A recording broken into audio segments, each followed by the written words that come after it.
தோசை மாவு இல்லாத நேரத்தில் நம்ம ஒரு பேட்டரை ரெடி பண்ணி டேஸ்டியாக கிறிஸ்பியாக மசாலா தோசை எப்படி செய்யலான்னு பார்க்கலாம் வாங்க. Welcomes to Rahana's kitchen.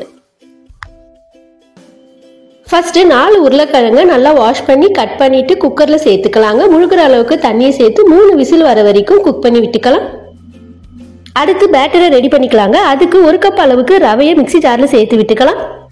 அது கூடவே 2 டேபிள் ஸ்பூன் கோதுமை மாவு, 1/2 டீஸ்பூன் சர்க்கரை, 3/4 டீஸ்பூன் போல உப்பு சேர்த்து நல்லா எந்த அளவுக்கு ஃபைனாக அரைக்க முடியுமோ அந்த அளவுக்கு ஃபைனாக அரைச்சி எடுத்துக்கலாம். அரைச்சி எடுத்ததை ஒரு கிண்ணத்துக்கு மாற்றி விட்டுட்டு அது கூட 1 கப் அளவுக்கு தயிர், 1/2 கப் அளவுக்கு தண்ணியை சேர்த்துக்கலாம். கெட்டிகள் எதுவும் இல்லாத அளவுக்கு நல்லா கலந்து விட்டுக்கலாம். ரவை நல்லா ஊறி வர்றதுக்கு ஒரு 15 நிமிஷம் கவர் பண்ணி விட்டுக்கலாங்க. அடுத்து இந்த ரெசிபிக்கு தேவையான உருளைக்கிழங்கு மசாலாவை ரெடி பண்ணி எடுத்துக்கலாம். அதுக்கு வேக வச்சிருந்த உருளைக்கிழங்கு நல்லா ஸ்டீம் எல்லாம் இறங்கினதுக்கு அப்புறம் ஓபன் பண்ணி விட்டுக்கலாம். உருளைக்கிழங்குடைய தோலெல்லாம் நீக்கி விட்டுட்டு நல்லா மேஷ் பண்ணி எடுத்துக்கலாம். அது ஒரு பக்கம் இருக்கட்டும். அடுத்து கடாயில 2 டீஸ்பூன் எண்ணெயை விட்டுக்கலாம். எண்ணெய் காஞ்ச உடனே கடுகு, உளுத்தம் பருப்பு, ஜீரகத்தை போட்டு தாளிச்சு விட்டுக்கலாம். எல்லாம் நல்லா பொரிஞ்ச உடனே 2 பச்சை மிளகாய் குட்டி குட்டியா கட் பண்ணி சேர்த்துக்கலாம். கொஞ்சம் கருவேப்பிலையை சேர்த்துக்கலாம். அடுத்து ஒரு பெரிய சைஸ் வெங்காயத்தை குட்டி குட்டியா கட் பண்ணி சேர்த்துக்கலாங்க. வெங்காயம் சாஃப்ட் ஆகிற வரைக்கும் வதக்கி விட்டுட்டு 1/2 டம்ளருக்கும் கம்மியா தண்ணியை சேர்த்துக்கலாம். அது கூடவே 1/4 டீஸ்பூன் அளவுக்கு மஞ்சள்தூள், இந்த மசாலாக்கு தேவையான அளவுக்கு உப்பு சேர்த்துக்கலாம்.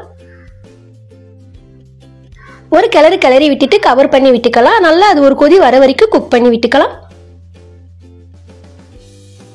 நல்லா கொதி வந்ததுக்கு அப்புறம் ஓபன் பண்ணி விட்டுட்டு ஒரு கிளறி விட்டு உப்பு செக் பண்ணி விட்டுக்கலாங்க. உப்பு தேவைப்பட்டா கொஞ்சமா உப்பு சேர்த்துக்குங்க. அடுத்து நல்லா மேஷ் பண்ணி எடுத்துருக்கிற உருளைக்கிழங்கு சேர்த்து விட்டுக்கலாம். நல்லா கலந்து விட்டுட்டு 2 நிமிஷத்துக்கு குக் பண்ணி விட்டுக்கலாங்க. அதாவது உருளைக்கிழங்கு நல்லா ஒரு ஸ்மூத் கன்சிஸ்டன்சிக்கு வர வரைக்கும் குக் பண்ணி விட்டுக்கலாம்.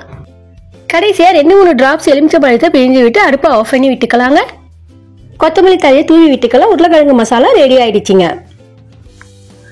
அடுத்து 15 நிமிஷத்துக்கு அப்புறம் பேட்டரை ஓபன் பண்ணி விட்டுக்கலாங்க. தோசை மாவு பதத்துக்கு அட்ஜஸ்ட் பண்றதுக்கு கொஞ்சமா தண்ணியை விட்டு நல்லா கிளறி விட்டு எடுத்துக்கலாம். பேட்டர் இட்லி மாவு பதத்துக்கு இல்லாம தோசை மாவு பதத்துக்கு ரெடி பண்ணி எடுத்துக்கலாங்க.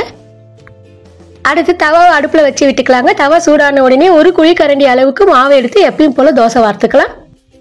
சுத்தி நெய்யை விட்டுக்கலாங்க. தோசையை திருப்பி போடாம ஒரு பெரிய ஸ்பூன் அளவுக்கு உருளைக்கிழங்கு மசாலாவை எடுத்து சென்டர்ல வச்சு நல்லா ஸ்ப்ரெட் பண்ணி விட்டுக்கலாம். லெஃப்ட் சைடு ரைட் சைடுன்னு 2 பக்கமும் இந்த மாதிரி ஃபோல்டு பண்ணி விட்டுக்கலாங்க. அவ்வளவுதான், மசாலா தோசை சூப்பரா ரெடி ஆயிடுச்சுங்க. பிளேட்டுக்கு மாற்றி விட்டுட்டு சட்னி சாம்பார் கூட பரிமாறி விட்டுக்கலாங்க. நீங்களும் ஒரு தடவை ட்ரை பண்ணி பாருங்க. இது வரைக்கும் நம்ம சேனலை சப்ஸ்கிரைப் பண்ணாதவங்க சப்ஸ்கிரைப் பண்ணுங்க. பக்கத்தில் இருக்கிற பெல் ஐக்கானை கிளிக் பண்ணி சப்போர்ட் பண்ணுங்க.